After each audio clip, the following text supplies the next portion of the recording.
All right. What's up, everybody? It's Nick. Um, Coming to you live from my basement, the Bat Cave. Um, the reason I'm doing this video is maybe you had seen a survey floating around the internet lately, asking Michigan hunters their opinion on some policy changes, especially the big one, which is the 1 buck rule. I am the guy that created the survey, and before I get into it, I just want to tell you right now, I have my opinions about what needs to happen. Um, I've been a landowner in Isabel County since 2004. My wife and I bought a house in 40 acres here. It was my dream. I just wanted to have recreational property. And we were able to do that. We're lucky enough to you know, find a nice piece of property. There's a house on it, and that's where we've been since '04. We're very fortunate to be able to live on our hunting land. So I get to enjoy the fruits of that, and we've worked real hard to make it the best possible property that we can, with the resources that we have. So, a couple weeks ago, I'm on Facebook and I stumbled into a raging debate. The DNR has suggested the NRC vote for some major deer hunting regulation changes in the state of Michigan, and it has divided our hunting community as if it wasn't already divided enough over the years with the baiting ban, the CWD zones, the APR 13s up in the uh, northern, northwest, lower peninsula counties who were able to get that um, passed. Uh, there's just been a lot of change over the years, and the one constant is that it seems like the DNR keeps telling us that we're not doing enough or we're not doing our jobs. And I think the big reason with that is state of Michigan is extremely diverse. And I've always been what's good for Van Buren is not good for Dickinson. What's good in central Michigan is not good in the Upper Peninsula. And I've always felt that the state of Michigan, because of its diverse ecology and environment, really needs to have more localized regulations to achieve whatever those goals the DNR and the hunters want. So that was the basis of me creating the survey. I've never done anything like this before. I did not know how it was going to turn out. So I just want to go ahead and share my screen and get right into this. And if I can figure out how to do that.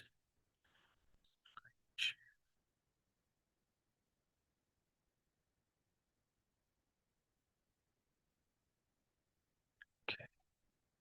All right. Apologize about that. So this is what I have going on right here. This was the survey that I created last weekend. And in 72 hours, I had 1,052 responses, as you can see right up there. This is amazing. I didn't think I was going to get 200, and I ended up getting about 10% of what the DNR usually gets when their surveys. And I'm an absolute nobody from Central Michigan. Like, nobody knows who I am, and I'm about the least important person in the world. But I said, what the heck? Before the NRC makes any more decisions, I would like to see exactly what the hunters in Michigan are thinking. I have a gut feeling on what's going to happen. I have my opinions on what needs to happen. But is my opinion right? I don't know. Is your opinion right? Who knows? I just know if you put 10 hunters in a room, it's hard to get three people to agree on anything. All right. So, um, this was my little opening for it. And the survey is designed to gather data on hunting behavior, harvest trends, and the potential impact of proposed regulatory changes. The 1 buck rule across Michigan's unique geographic regions. So, question one, I asked where you hunt at, and I broke the state up into four different regions. I asked what your hunting land demographics are. Is it private land, public, or a combination of both? I asked what your hunting land size was. Um, I also had asked how many bucks you had killed in the last 3 seasons total.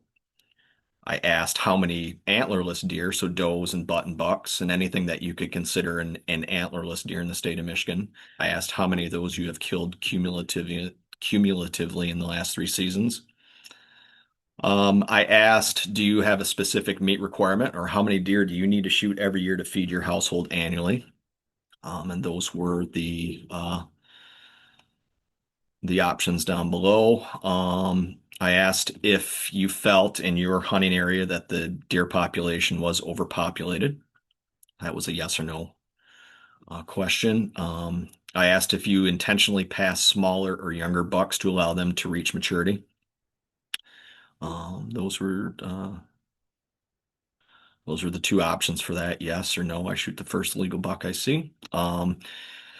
This was an interesting question. I asked what you personally consider to be a mature buck in your area. This goes along with some talking points on both sides, especially with one buck rule and maybe APRs that are attached to it, what people actually consider a mature buck, and some, uh, again, theories or opinions on one buck rule with APRs if that 1.5 or 2.5-year-old buck magically becomes a 6-year-old deer. It was some interesting data that came out of that question. Also, when field judging a buck, what is your primary criteria? Those were the four options I gave down there. Big question, and this was multiple answer. What prevents you from harvesting more antlerless deer? So let's look at the options. No desire to kill does, saving the factory, scarcity of does in my specific hunting area, fear of blowing out the woods or spooky mature bucks.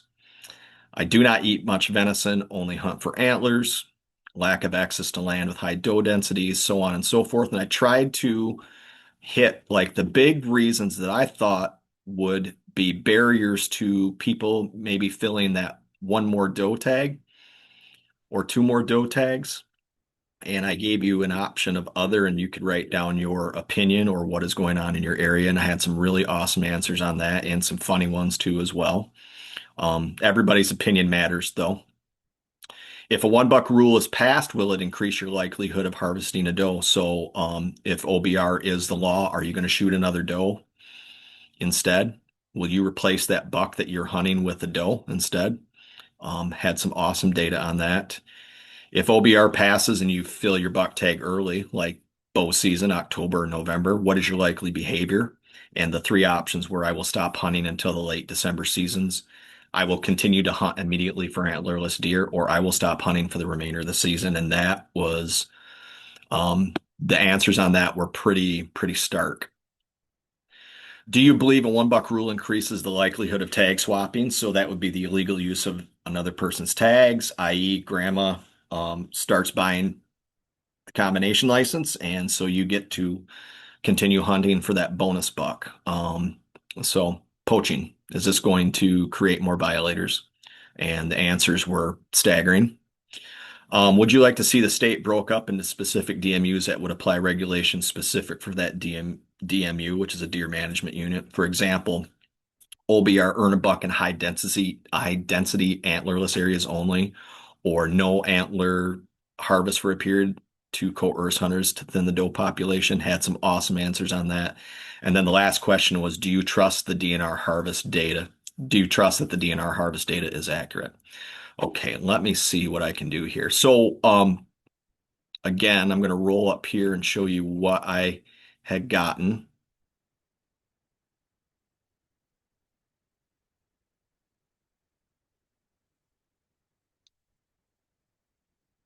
Yep, I got a 1,052 responses on that, and I will show you real quick. I'll roll through this, but I did create a PowerPoint to show you what um, I came up with, but I'm going to scroll through this real quick, and it will match what is exactly in my PowerPoint.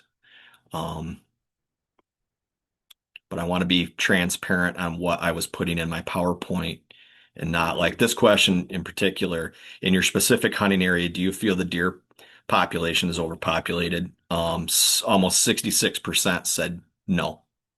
Um, Here's another, this one was staggering, but this is also tells you how our mentality in Michigan has already shifted. Do you intentionally pass smaller or younger bucks to allow them to reach maturity? Almost 9 out of 10 hunters said, yeah, they pass small bucks. So at this point, we're kind of already doing the things that other states are doing.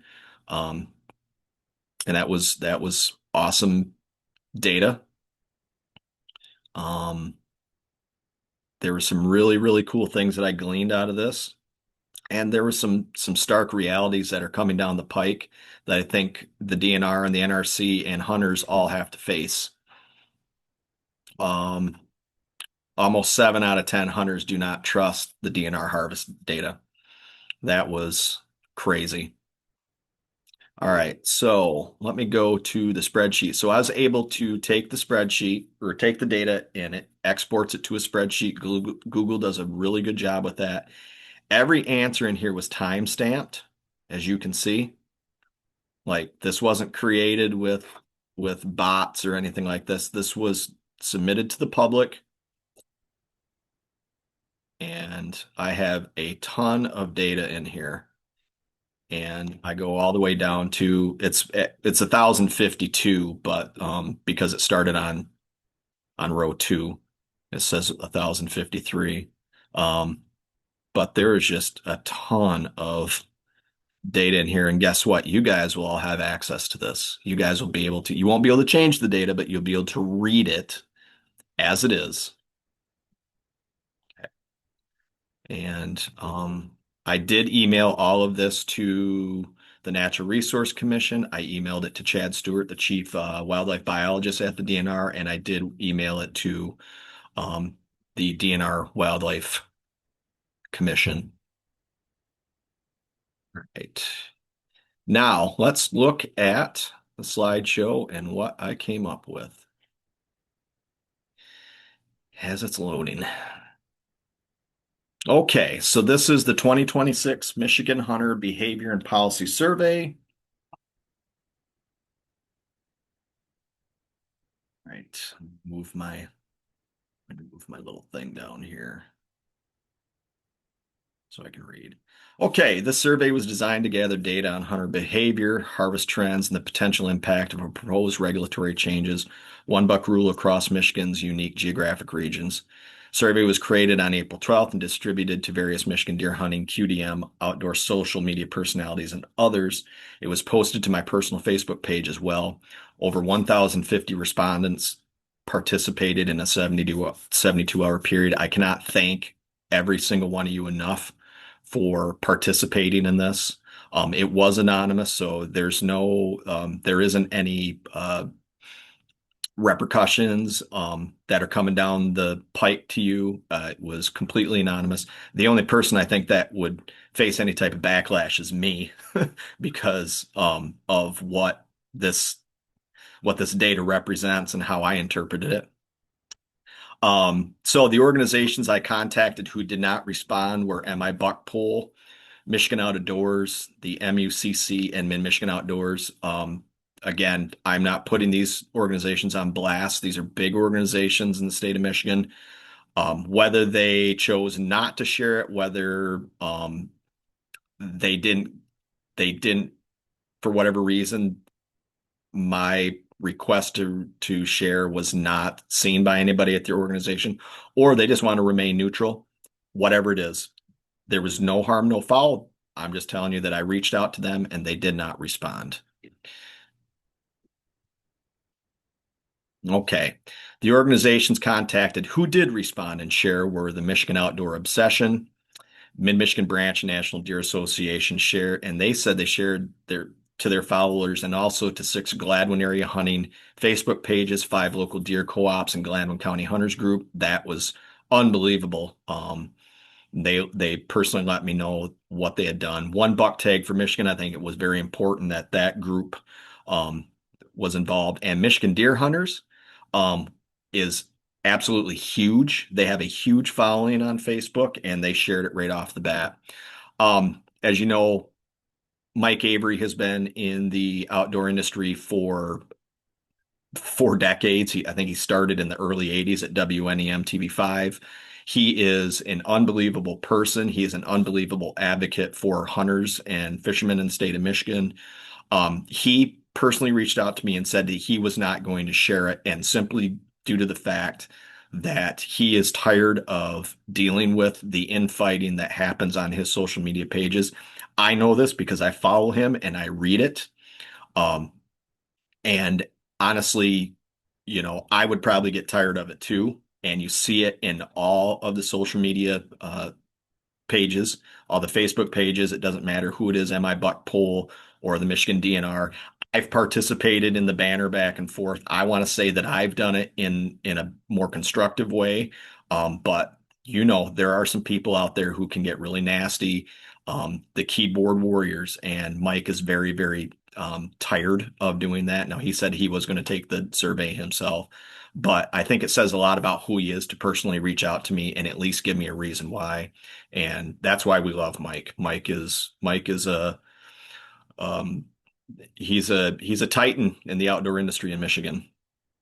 All right, so this is the link to the survey. You guys will be able to go right on to the Google Docs and look at the survey. It is now locked for submissions. I locked it up after 72 hours because simply because we had gotten such a high volume quickly, and then it just petered out. And I was like, well, in order to be able to get this completed, I already hit the thousand respondent plateau where I wanted to be, and so I wanted to get this completed and get it to the NRC and the DNR as soon as possible. But you guys will be able to go on there. I just showed you what it looked like anyways. All right, so the results, here we go. 1,051 respondents. Primary hunting region. As you can see, 40.5% of those who responded are in the southern lower peninsula. That is what I consider south of M57. That would be what we would consider the limited firearm zone. And then Upper Peninsula was a small piece of the pie. 32.9% was the northern lower, which is above US 10, and then 19.8% is me in central Michigan between US 10 and M57. Hunting land demographics, here you go. Most people hunt on private land in the state of Michigan. People that responded to this. 16.4% hunt public and 36.1% hunt a mix of private and public. Hunting land size, overwhelming majority of people hunt on 101 acres or more. Small percentage hunt very, very small parcels of land. And then it kind of mixes in between there where it's about 11 to 40 and 41 to 100. Oops. How many antlered deer have you harvested in the past 3 seasons total? 42.6% said 1 to 2. I would be in that group. 28.8% said 3 or more. 10.8% said 5 or more. And 17.7, or almost 2 out of every 10 hunters, have not killed a buck in the last 3 years. So take it for what it's worth. All right, how many antlerless deer have you harvested in the past 3 seasons total? 21.9% said 1 to 2. 20.6% said 3 to 4, which would be where I'm in at. 35.7, the majority or the biggest majority of this pie said 5 or more. And then a little over 2 out of every 10 hunters have not killed a doe in the last 3 seasons. And we're going to break this down by region, and there are some reasons for that. Do you have a specific meat requirement or number of deer to feed your household annually? 55.4 said 2 to 4 deer every year. I would be in that category, as a majority of the hunters are. 13.2% or more said 5 or more. So there's some hungry mouths out there. But 17.5% responded no specific number, or I just hunt for sport. Okay. In your specific hunting area, do you feel the deer population is overpopulated? 65.6% said no. So almost 7 out of 10 hunters are saying they do not think the deer are overpopulated in their area. That might contradict some of the things that we're being told. Again, this was 1,051 responses from hunters in the state of Michigan. Do you intentionally pass smaller or younger bucks to allow them to reach maturity? 87.8% said yes, they pass. That's a good thing, right? Letting some of the little bucks grow up. What do you personally consider a mature buck for your area? Boy, there's a lot of variability right here, and some of you may like this, some of you may not want to hear this, but 18.1% of people feel a 2.5-year-old buck in their area is mature. 2 out of 10 bucks, or 2 out of 10 hunters, consider a 2.5-year-old a mature buck. Almost half of the hunters who responded said a 3.5-year-old deer is mature for their area. 30.3% said 4.5 years old is a mature buck for their area. And then a small percentage said 5.5 years old or older. Well, if we're going to Iowa or Southern Illinois or Wisconsin to hunt, 5.5 years old there is not considered mature. And so I think there is a disconnect between the 1 buck rule and what is actually going to happen or occur in the wild anyways here in Michigan. That's just my opinion. When field judging a buck, what is your primary criteria? 65.4% said a combination of both antler size, score, body size, and physical characteristics. That's how I age deer on the hoof.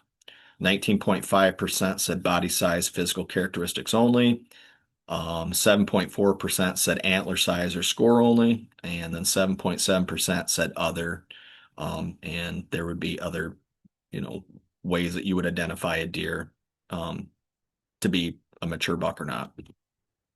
I know this page kind of looks a little screwed up, but I'm going to explain it to you how I have this, and all this data again is in the spreadsheet.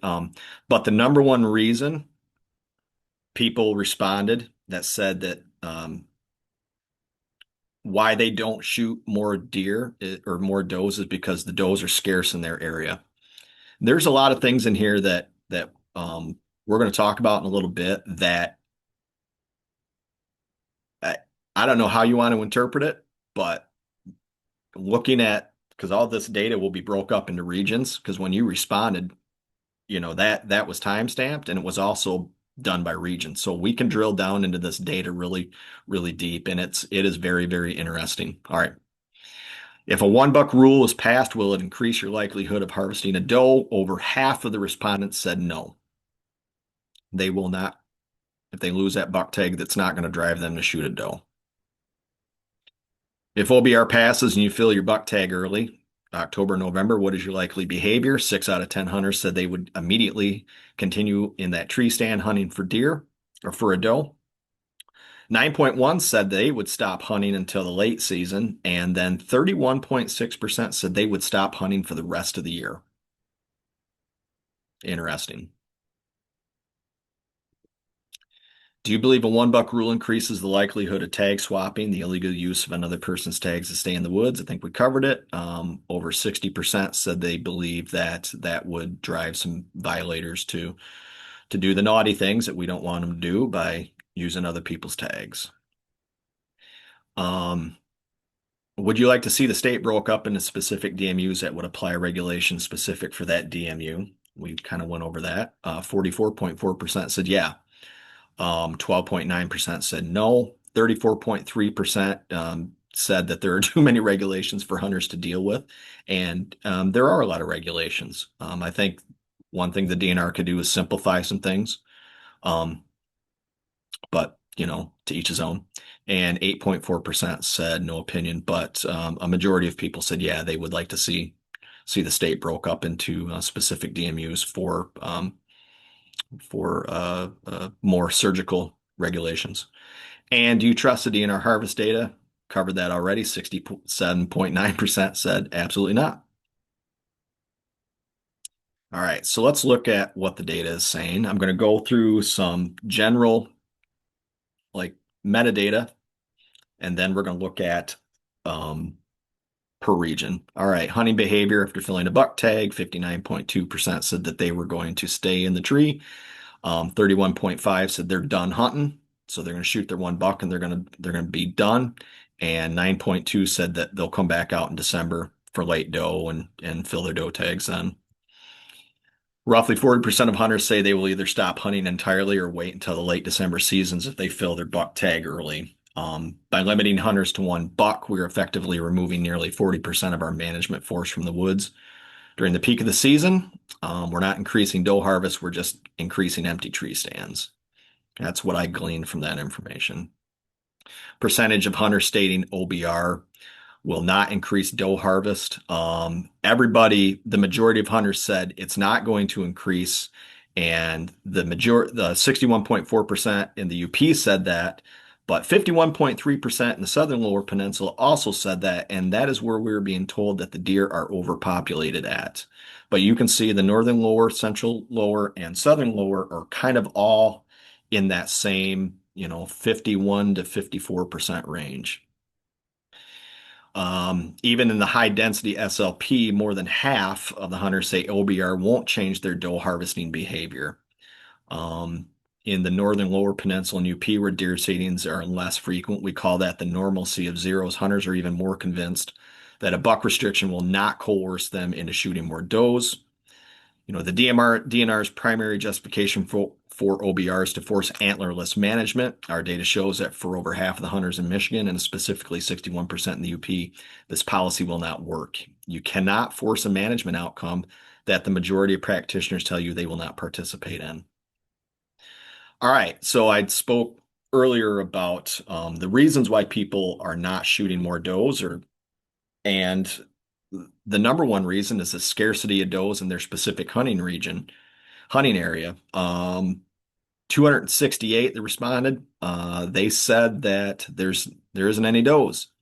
227 said that their freezer's already full, so maybe they shoot their one deer and they're done hunting. They can't eat anymore. I know one year I shot a bunch of does and we ended up throwing out some venison, and I'm ashamed to say that we just could not eat it and we couldn't give away enough of it. I don't have a huge family. I know I love venison, but my daughters don't like to eat it anymore. So we're kind of at that point where we shoot what we can, what's going to feed us, and we try to shoot the right deer at the right time. Tag cost issues. I mean, every time you shoot a doe, it's $20, right?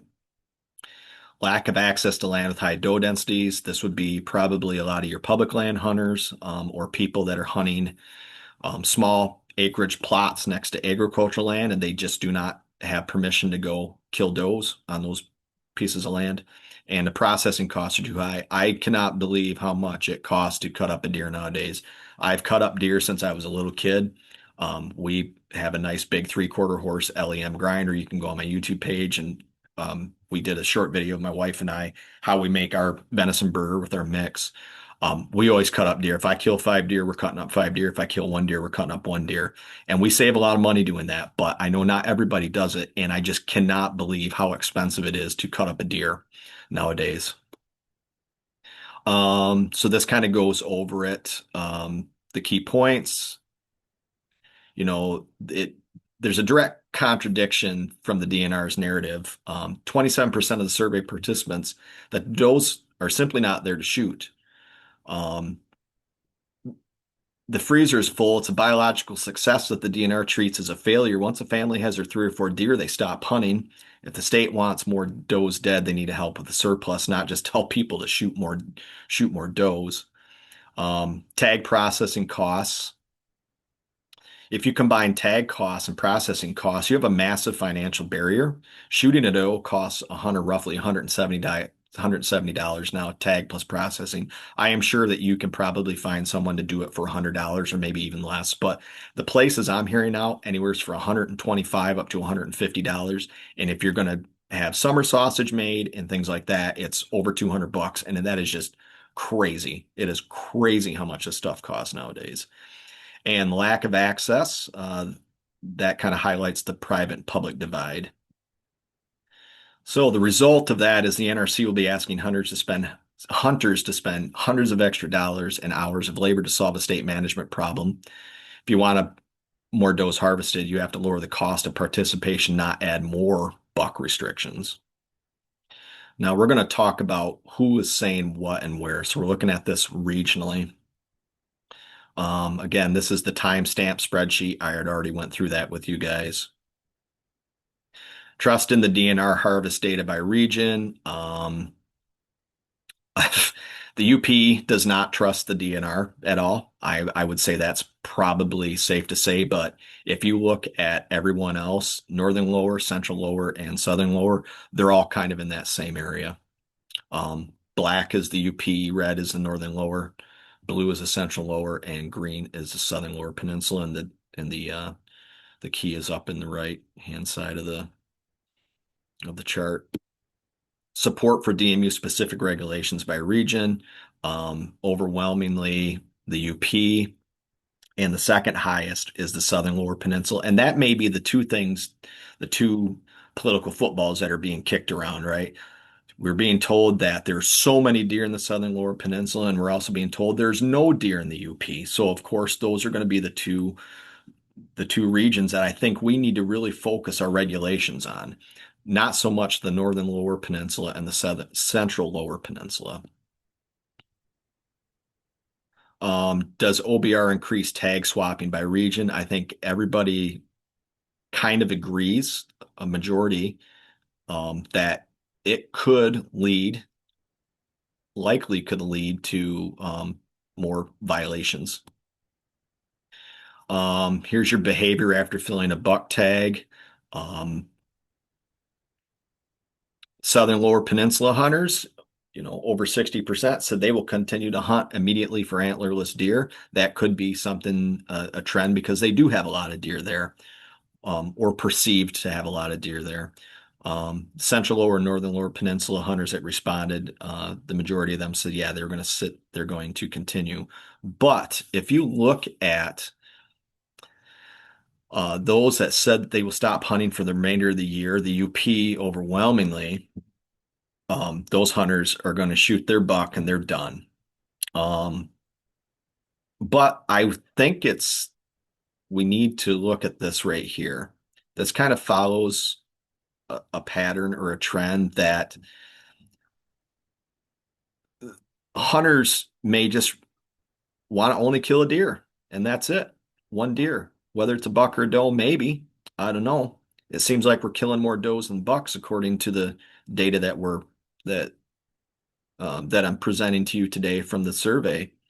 And then a small portion of people will kill their buck. They'll go watch the Lions, um, play football on Thanksgiving instead of being in a tree stand or in their deer blind, and then they'll just go out in December and try to fill a doe tag. This is interesting data right here, these two. So, all right. So, oops.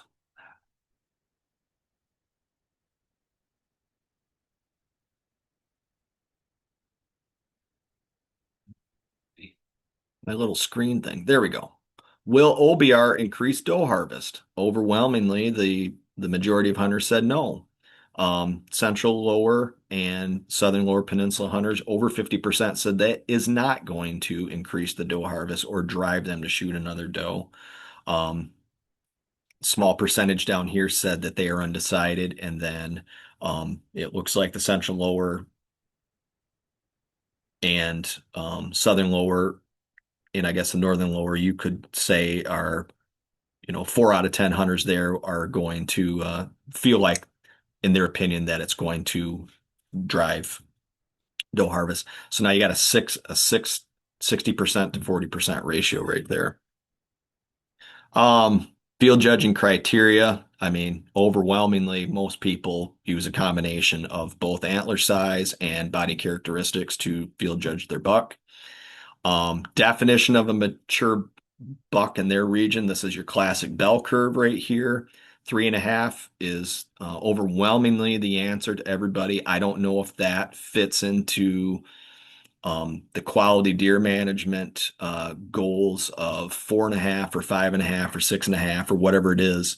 But the one thing I do want to point to is, like, there are a lot of hunters, and around 15% of those in the southern lower peninsula think a 2.5-year-old buck is mature for their area.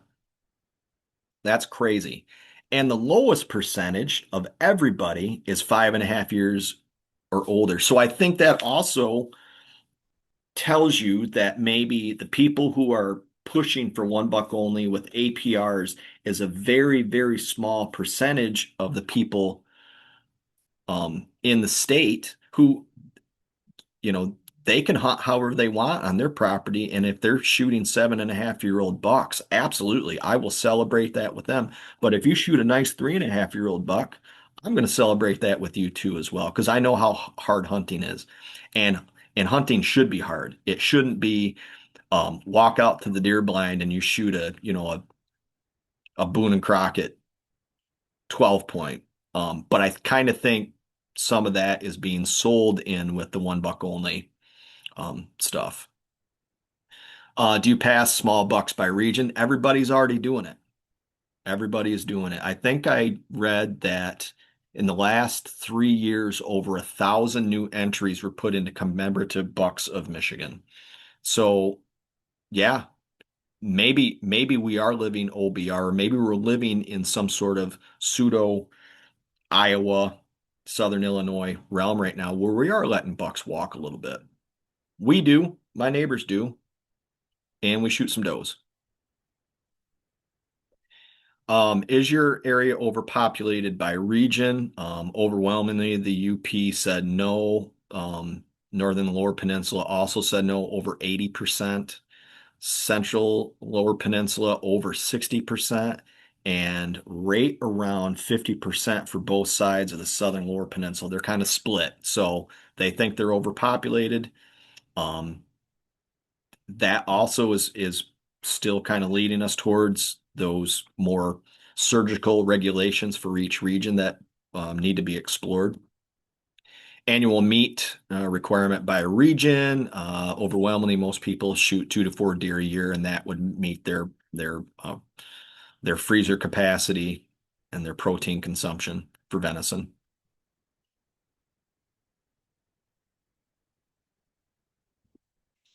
Does harvested in the last 3 years. Here's kind of a reverse bell curve. Um, Not a lot of does being shot in the UP. There are reasons for that. Um, Northern Lower Peninsula, kind of the same trend right there. They're tied with 5 or more or no or zero. Um, but you can see Central Lower Peninsula and the Southern Lower Peninsula are shooting a lot of does. And isn't that what the DNRs wanting us to do? That would be, that's what is instructed. But again, OBR is that going to drive this? We have some data that says probably not. The bucks harvested in the last 3 years looks like 1 to 2, and you can kind of see this is we're not shooting as many bucks. At least the respondents here said that. Um, Coincidentally, though, I want to show you something though. The 5 or more crowd, the biggest one is Southern Lower Peninsula,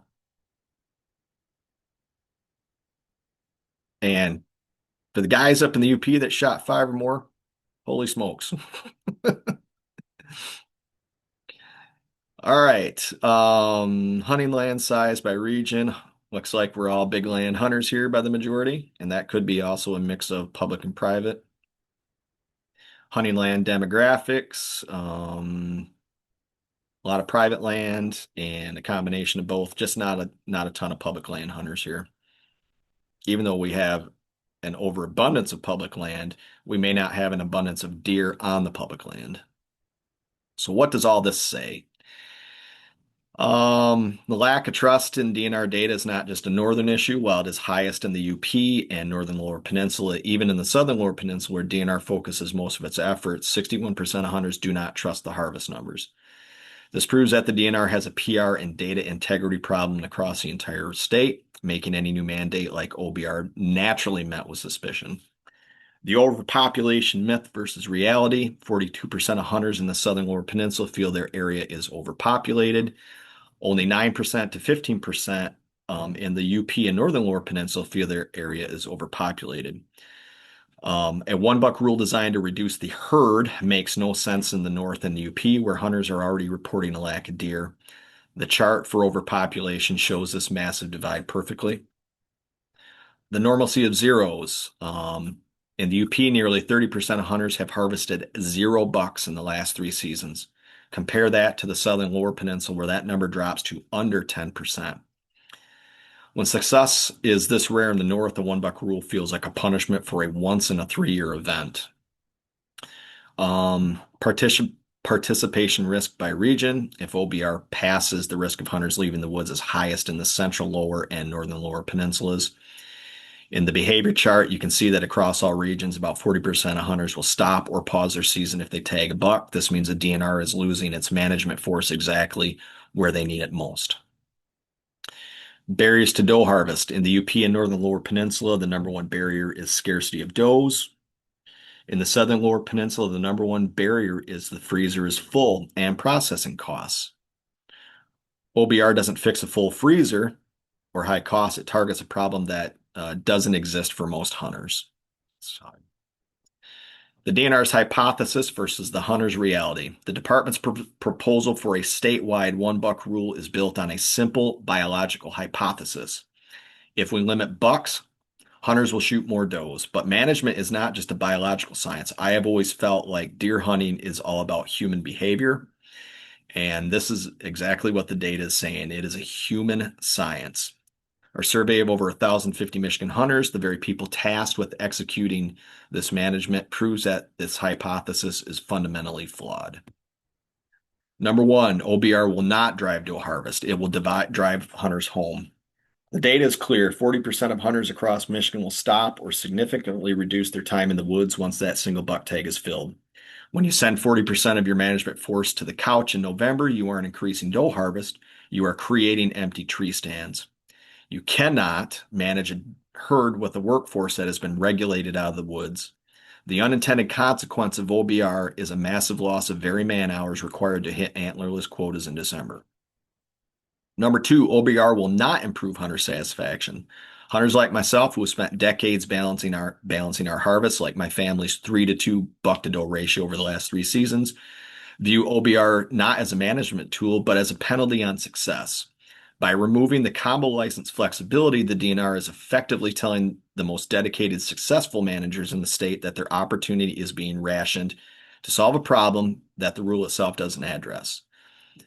Satisfaction comes from engagement and opportunity, not from being told your season is over on opening weekend. And number three, OBR will further erode the trust gap. Perhaps the most concerning is the trust deficit when 68% of hunters tell us they do not trust the current harvest data. A top-down, one-size-fits-all mandate like OBR will be viewed as a political move rather than a scientific one. You cannot lead a community that doesn't trust your compass. Implementing a statewide change that 61% of UP hunters and 51% of southern lower peninsula hunters say will fail to increase doe harvest only deepens the divide between Lansing and the boots on the ground. We're not here to say do nothing. We're here to say do the right thing. You should target the problem, DNR and NRC. Don't use a statewide hammer for a regional nail. Use DMU-specific regulations like an earn a buck 20 county pilot where the density actually warrants it. Incentivize, don't coerce. Address the real barriers, the high cost of tags and processing, rather than restricting buck opportunity. And partner with hunters. Use the data from the 1,050 hunters as a starting point for a new era of transparency. In conclusion, a wholesale change to a 1 buck rule is a gamble with the future of Michigan hunting. It risks a participation collapse, it ignores the regional realities of our state, and it fails to address the economic barriers to doe management. We're asking the NRC to reject a statewide OBR in favor of targeted DMU-specific pilots that respect hunter opportunity while actually solving the population issue. Let's keep Michigan hunters in the woods, not on the sidelines. All right. Well, that was a lot to take in. But again, I'm a nobody from Central Michigan. I created a Google survey. I sent it to a bunch of media personalities in Michigan deer hunting, Facebook pages of the largest deer hunting organizations in the state. And then I just posted it to my personal Facebook page. I want to thank everybody that had participated in this. Again, I'm going to post this to my YouTube page and probably put a link on my Facebook page so you guys can all access the data so you can look at it and access this PowerPoint. Again, I emailed this to the Natural Resource Commission. I emailed it to Chad Stewart and I emailed it to the DNR Wildlife Division. I would like them to sit down and honestly evaluate what is going on with their deer demographics and hunter demographics in the state of Michigan, and maybe not try to use a sledgehammer to fix regional problems that can be solved with more specific surgical regulations for those regions that have deer population issues. Um, you know, like I said, the survey was anonymous. I'm the only guy that's probably going to face backlash. I'm used to it. I coach travel ball. You have to make decisions as a coach, and it doesn't make everybody happy. So be it. But I can go sleep better at night knowing that I did at least something um,